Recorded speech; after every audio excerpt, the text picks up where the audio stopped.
to the point, but since we left that sort of hanging, what do you feel when an attack is it something that's prolonged and that you need another treatment right there, or is it a painful attack of the condition? Depends which way the attack comes. I mean, the attack can come any point of the compass. It can come, you know. I mean, like, what's it going to hit next? I didn't realise that we're obviously a bundle of nerves. I mean, like, without the nerves, there's none of us. So, I mean, one morning I woke up and this eye was completely black, you know. I mean, couldn't see a thing through it, absolutely black. Now that was an attack. I had a nasty phone call, sort of a spiteful phone call, and this leg went, just like that, you know. That's an attack. At the time, I was not familiar with any of this hyperbaric oxygen stuff, like for the eye, when the eye went or when the leg went. Otherwise, I would have gone straight to the hyperbaric oxygen chamber and sat it out in there, because I have known the treatment, the hyperbaric oxygen treatment, to see the attack off pretty drastically, you know, pretty fast. It's the only thing that I've found in the last 7 years that's been any help whatsoever, you know. And let's lead up to that is by saying first, you know, a lot of our viewers aren't aware of, you know, when you were diagnosed to have MS and, you know, how this came to the treatment that you're now undergoing. Give us a little history of your condition, Ronnie, real quick. Right. Well, I was diagnosed when I was 30. That was 7 years ago. My mother's had it all my life. I actually left home when I was 16 to just get away from it, you know, have a break from it. It caught me up. It used to come, the attacks used to come and last for 2 weeks and then go away. And this went on for about 5 years. And then this one came on the 31st of July 1981, and it didn't go away. What preceded it was a really bad fatigue. I was trying to get to the bottom of this thing. I came over here a couple of years back and tried the snake venom, you know, down the road. Oh, and that one didn't do me any, didn't work. I had, when I went back to England, I was sitting it out and I got this amazing fatigue. I mean, kind of fatigue where you sleep, you know, you sleep all night and you wake up in the morning and you feel like you've just climbed a huge mountain, sort of, you know? Really weird. It's very hard to believe that it's really happening, but it is. And then the Arms Society, because I was on the snake venom, I went to the Arms Society, which was the Action Research into Multiple Sclerosis, which is a little bit more dynamic than the other one. And I said, I'm on the snake venom. Are you interested in checking it out? And they said, yeah. Anyway, they kept in touch with me after that and told me that Dr. Nubar was coming over to give a conference. Prior to that, had you been told, like most MS victims, that just to relax and don't go... Oh yeah, that's all you get, you know, relax, don't worry, you know, you're going to be a cripple for the rest of your life, relax, don't worry. That's all you get. It's ridiculous. I mean, you were not prepared to deal with that on that level. You wanted something that you could, you know, understand and possibly help yourself out. Well, absolutely. I mean, it all seems so absurd, you know. He listened to 30 years of that with his mother. Yeah. I mean, his mother is very MS Society orientated. I mean, she followed the, you know, she was joined the MS Society way back when I was a kid, and she followed all that through, and it didn't come to anything, so I knew better than to go and listen to them. And I went for this arms business. I listened to them more than because at least what it is what it says. It's action for research. You know, let's get to the bottom of Well, this when thing. he started listening to somebody, he listened to Arms, huh? Yep. Because before that, he was suicidal. I mean, very, very depressed, weren't you? Oh, yeah. I mean, this is... Horror movie depressed, you know? It took him 5 years at least to sort of decide to fight. I guess it would. I guess anybody who's never been told something quite that serious, they can't put that feeling into perspective. I guess you too had never, even though you might have had some bad experiences prior to that, that must have leveled you, like you say. Oh, yeah, I mean, nothing like that. I mean, sure, I've had some bad experiences, some frightening kind of physical experiences, but that's beyond all of them, you know? That's just a numbing sort of living nightmare sort of thing. Well, it was for me, you know? I don't want to scare anybody, but that's the way it comes at you, you know? There's not much... And it seemed a bit stupid. There's people, you know, in the papers, you read the papers, they sort of like get their arm caught in a bowler and they get it torn off and they sort of like struggle across the fields and get it stitched back on again and it's working again, you know? I mean, you think, well, he's better off than I am, you know? And he had his arm ripped off. And you can't believe it all, you know? I mean, this is 1980, will soon be 1984, and we are still no more better off than when I was a kid and my mum had it. It's ridiculous.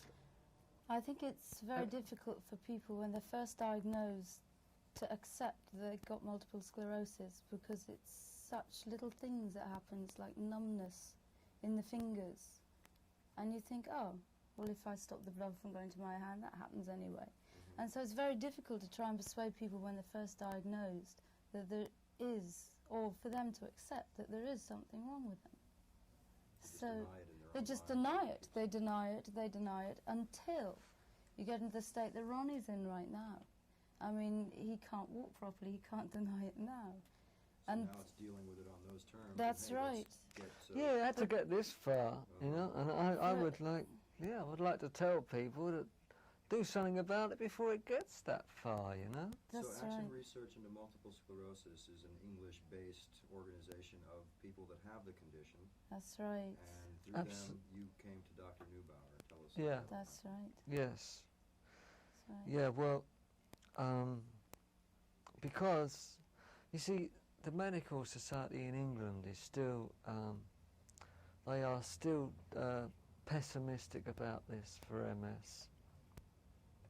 Well, there's not been enough money put into the research to come out with some concrete evidence. And the thing that got all these people together to play was I had received a good amount of benefit from the HBO business, and someone saw me. Someone was at this meeting that we held. We formed a group.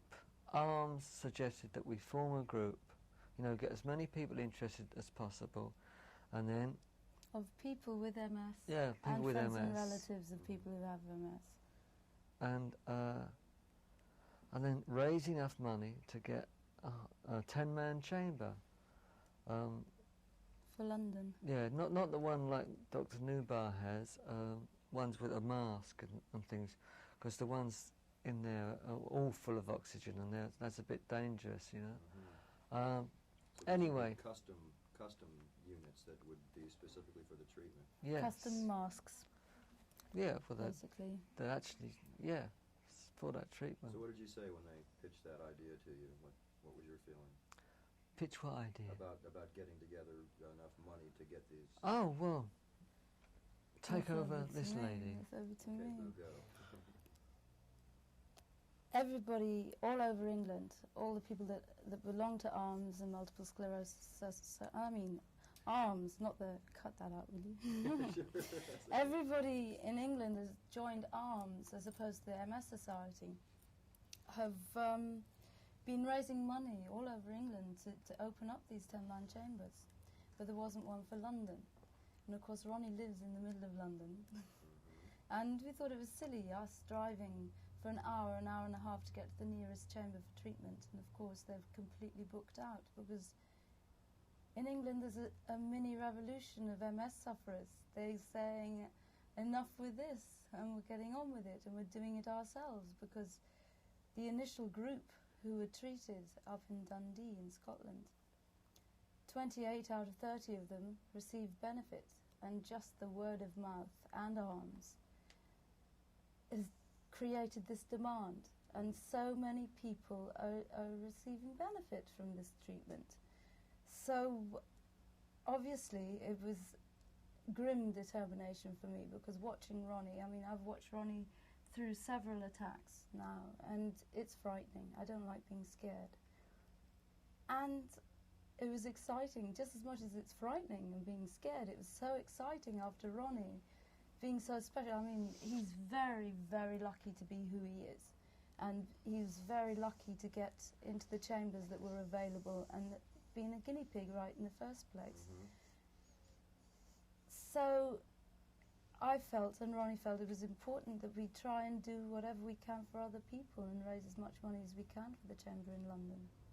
So I organised this meeting in a pub. So it was very nice, very friendly meeting in pubs in London. I don't know whether Americans have ever been to an English pub, but it's the meeting place. It's where most business is done in England, and everything is all around the pub and a pint of beer and your lunch and your ploughman's lunches? Yes, ploughman's lunches. So Ian Stewart came to that meeting along with Keith Ortham, and they heard what was going on, and they heard about the treatment, and they heard people who witnessed Ronnie, who had a very sudden attack, because Ronnie has attacks that come very suddenly, and it's his form of MS, I suppose. And I heard people say, yes, they'd seen him crawling, unable to walk, and after a couple of treatments go into the chamber and was able to walk when he came out. That is exciting. I mean, you don't sit still. And I suppose I became quite manic. I was getting so frustrated. So this meeting, Ian Stewart went back to Glyn Johns, our hero, Glyn Johns. And we'd already written to Eric. So Eric was aware of what might happen. And Glyn called up Eric, and Eric said, I'm up for it. And everybody else that was called after that said, yeah, I'm up for it. And the concert happened. So just the domino principle, everybody got involved. That's it. And everything for that concert, except for the Albert Hall, was donated. Everything. Harvey Goldsmith came in. Who else came in, Ronnie? I can't remember now. Ben Pump got all the lights and the sound and everything. Everything was donated. The Who sound people. What was Glenn's sound people. first reaction? I mean, Glenn by trade is a producer, and I just give. But his music stature, his stature in the music industry was such that you knew at the start that he was able to put something like this together. So his first reaction, again, you were saying, when he heard the possibility of this, Are you rolling now? Yeah, okay. His initial reaction was, he was very pleased, because he's been very close to Ronnie, really. He's been one of the closest people who've seen Ronnie in the last 18 months. And so his reaction, thank goodness, was go for it. And when he said, well, we've only got 3 months to do it. Never mind, he's going. We don't need 6 months, we've got 3 months. And he was in energy. He was a little ball of energy there that was going. He was incredible. And because it was Glyn that was asking the people that he was going to put it together, and the people said that they would do it, because he's got that kind of reputation that if he's going to do it, it's going to be done properly. You know what I mean? No nonsense, Glyn. Well, he was the first fella I met in this business. He was just an engineer when I met him. He made our first record for the Small Faces called What You Gonna Do About It. And then he was with us all the way through the Small Faces, and I got him in on the Faces as well. And he's done Rolling Stones things. What else has he done? Oh yeah, he did all the Rolling Stones. All A lot of the Rolling Stones songs. And what else? And the Eagles.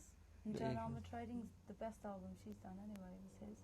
So his Everything credibility that's factor. good is Glyn's. Oh yeah, It's true. it's very good. If he takes something on, it's going to be good. You can always trust him for that. So do you think that now we've got a rare opportunity that a disease like MS that just makes people shudder to think about, and unless they have somebody that's been close to it, I guess. Now we have people that have never paid attention to the possibilities of a cure or something that can make it progress. Now that the music is behind arms, what do you think will happen from here? You can both give me your own interpretation of that. Go on, Ronnie. I don't really know how the arms of America will be able to function, because in England it's possible. You can't get those What we're doing in England, tanks, 10-man tanks together. what over here. ARMS is doing in England is 53 groups now are forming, and we're buying these chambers ourselves and running them ourselves.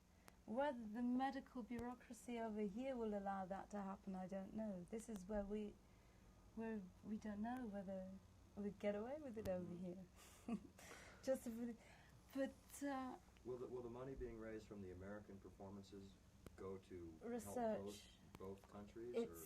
It's for research, and the whole idea of the research is stop hiding the research and sort of sneaking off and doing it, and putting it into a central pool. No, the money that's raised over here is for here. It's for America.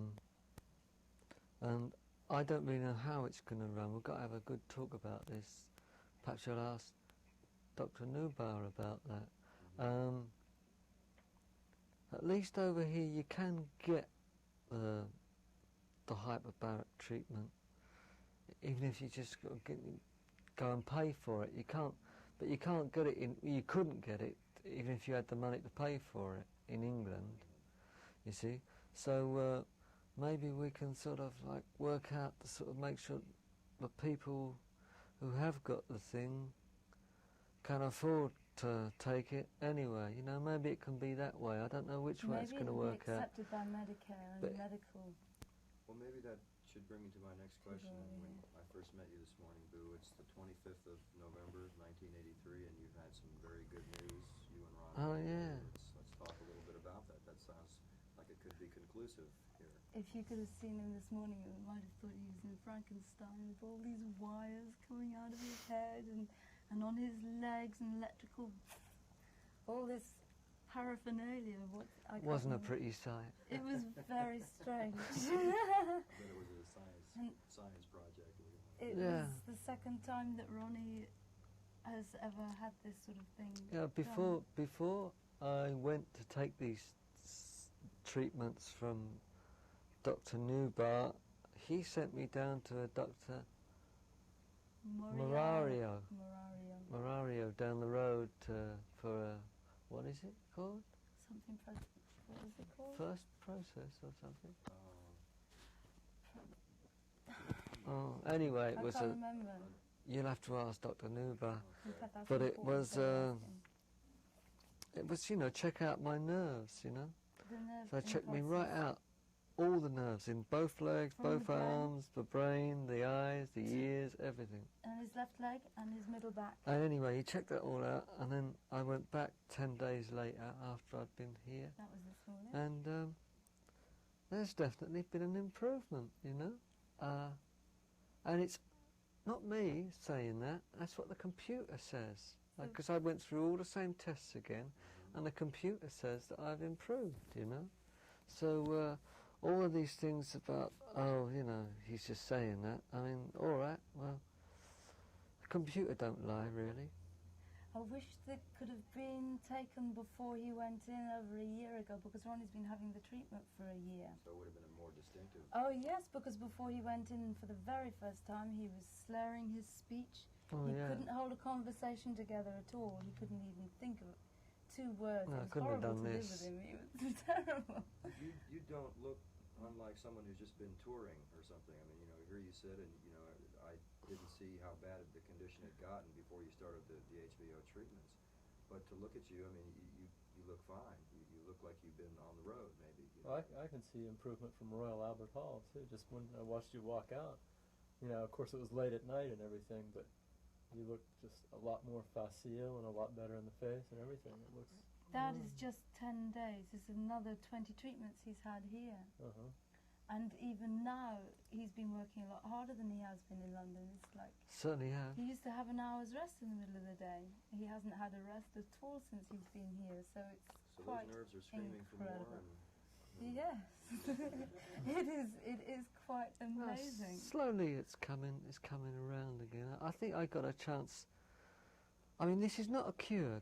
Get this right. This is not a cure, but I do believe that it is the key to self-recovery. I've got a long way to go yet. A lot of exercise, and you got to adhere to a strict diet and things like that. But all right.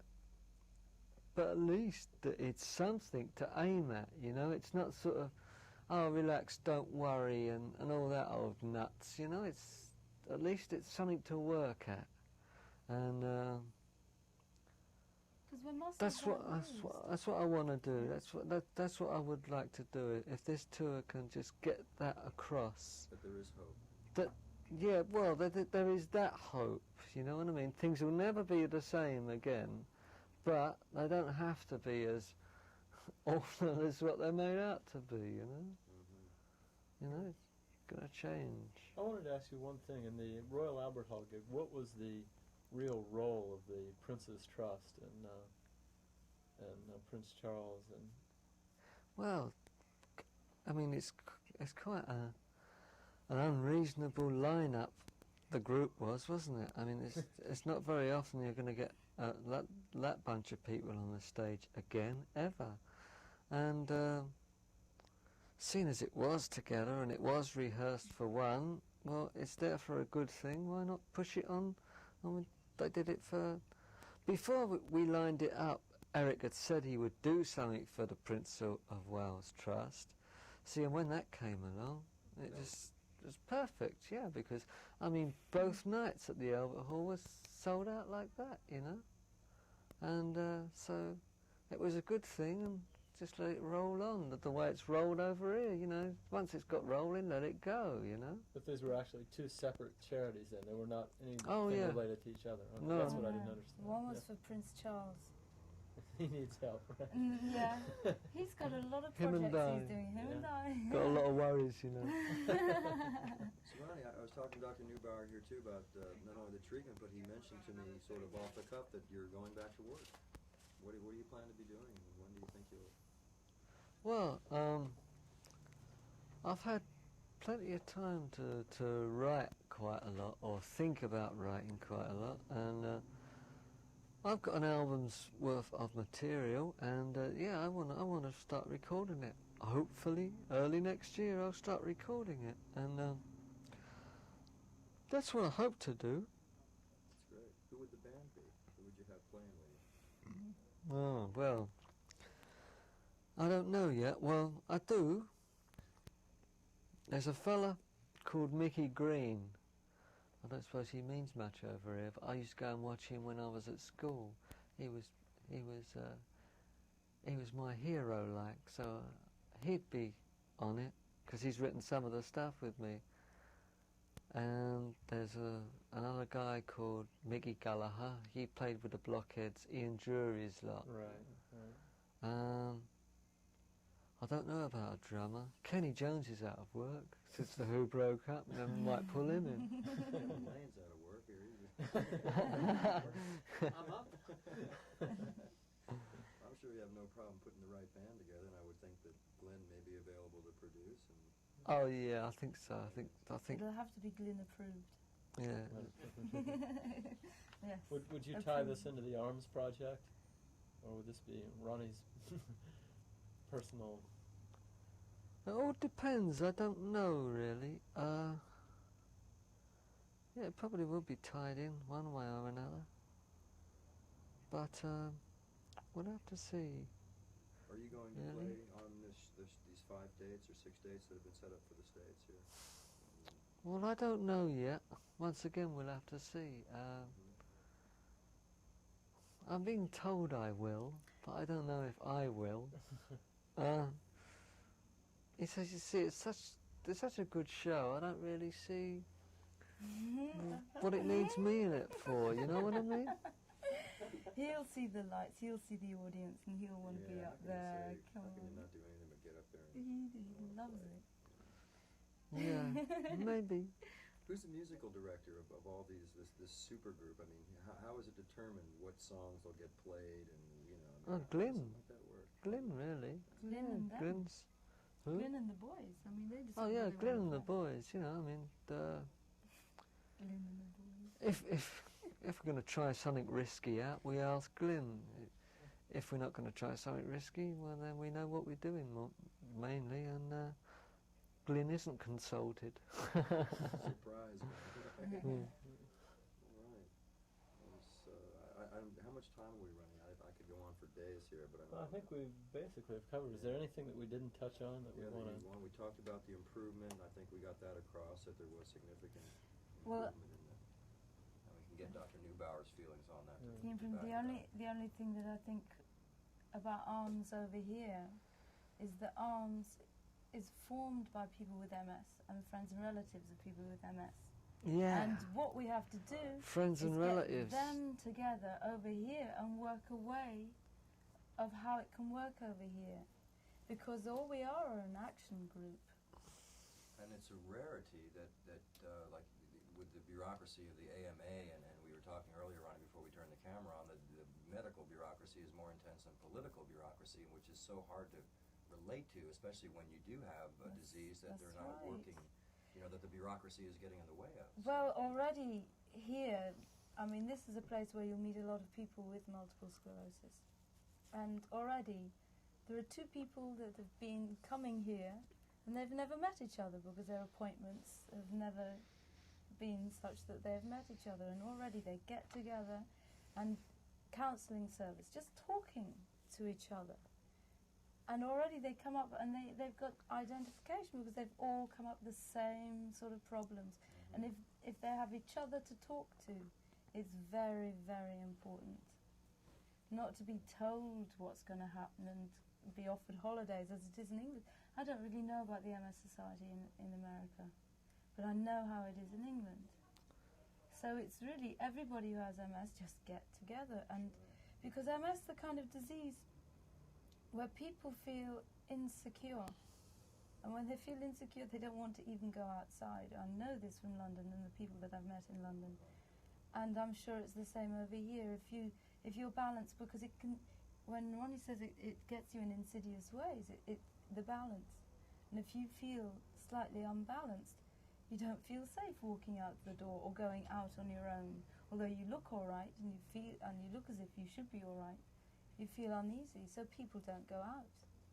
They stay inside. I got and they away don't with it for communicate. 5 years. Yes. Knocking off walls and things. Yeah, Yeah, I sure. even did shows on it, Yes, and Ronnie, the articles used to come out with the reports on your show. Ronnie's long association with booze, Yeah, that's one Things thing like I was this. going to ask. Do people Absolutely. interpret it Yeah, from sure. through other eyes, right? There he is, pissed again. It's true. It worked for 5 years, but in the Yeah. end it got me. I mean, sometimes they were quite right. Yeah, sometimes they were quite right. The pleasure of having it. That's right. So these people are going out. If you're feeling insecure about your balance, and you can be walking along and suddenly your leg will go and then you fall down. That's not very nice. It's worse than being on roller skates because you're prepared to fall down then.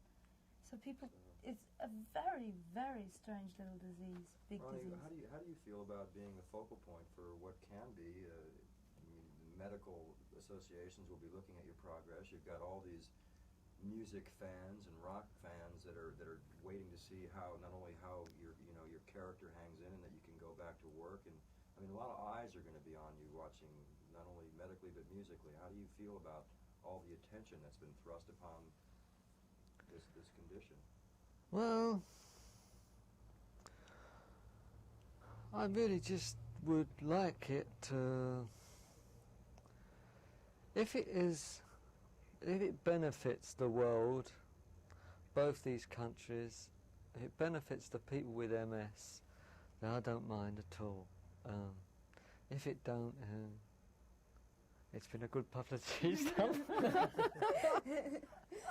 If it doesn't, that's a typical MSE reaction. Yeah. Come on.